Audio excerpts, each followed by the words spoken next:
फिर सुबह जल्दी से नहा धोकर नाश्ता बनाने लगी। फिर थोड़ी देर बाद, माँ जी आ जाइए, नाश्ता तैयार है। नमिता की आवाज सुनकर मीनाक्षी और उसका बेटा कबीर खाने के लिए बैठे, लेकिन खाने का पहला निवाला लेने के बाद ही नमिता, ये क्या है? पहले ही निवाले में तुम्हारा बाल निकला है। बहू, तुम अपने केश बांध कर ही रसोई में जाया करो।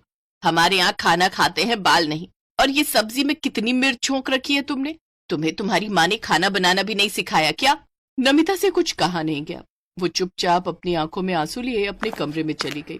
फिर गुस्से से उसने कैंची उठाई और अपने बाल काटने ही वाली थी कि तभी कुछ सोचकर वो रुक गई। रुक जा नमिता, ये क्या कर रही है? अगर तूने अपने बाल काट लिए तो कितनी अजीब लगेगी तू। ये तेरा मायका नहीं है, ससुराल है। अरे अपने पति के बारे में तो सोच।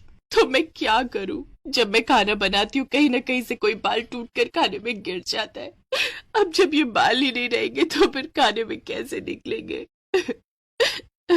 नमिता अपने कमरे में ये सब सोच रही थी, तभी उसकी सास ने उसे आवाज दी। नमिता, मैं जरा कबीर के साथ डॉक्टर के पास जा रही हूँ, दरवाजा बंद कर लो। जी माँ जी, आई।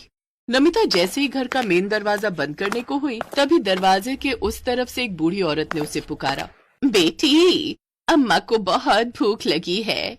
अब कुछ खाने को देगी तो भगवान तेरी हर मुराद पूरी करेगा।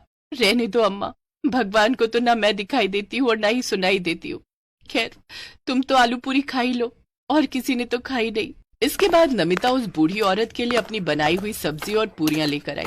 और फिर पूरी अच्छी है, बस सब्जी में थोड़ी सी मिर्ची ज्यादा हो गई। हाँ माँ, जानती हूँ, पर मैं क्या करूँ? मैं कितनी भी कोशिश करूँ, खाना बनाने में कुछ न कुछ गड़बड़ हो ही जाती है मुझसे। कोई बात नहीं। ओहो, ये क्या आ गया मुंह में? बूढ़ी औरत के मुंह में भी नमिता का बाल आ गया था। ये देखकर नमिता रोने लगी और बूढ़ी औरत के पूछने पर अपनी सारी समस्या उसे कह सुनाई। बूढ़ी औरत ने नमिता को चुप कराया और फिर अपने थैले में हाथ डाला। ये लो बेटी, ये कंघी है और ये सब्जी चलाने की कंछुली।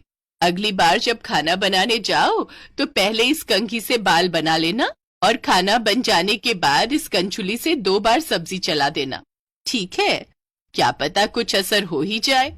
ठीक है अम्मा, और कुछ लाऊं क्या आपके लिए? नहीं, अभी नहीं, पर आऊंगी एक दिन तेरे हाथ का खाना फिर से खाने। इतना कहकर वो बूढ़ी औरत वहां से चली गई। शाम को नमिता ने खाना बनाने से पहले बूढ़ी औरत की दी हुई कंघी से अपने बाल बनाए और फिर सब्जी बनाने के बाद उसी कंछुली से उसे चला भी दिया। फिर वो हुआ जिसकी नमिता को उम्मीद ही नहीं थी। उस दिन नमिता के बनाए खाने में ना तो कुछ कम था और ना ही कुछ ज्यादा। और तो और उस दिन खाने में एक भी बाल नहीं निकला।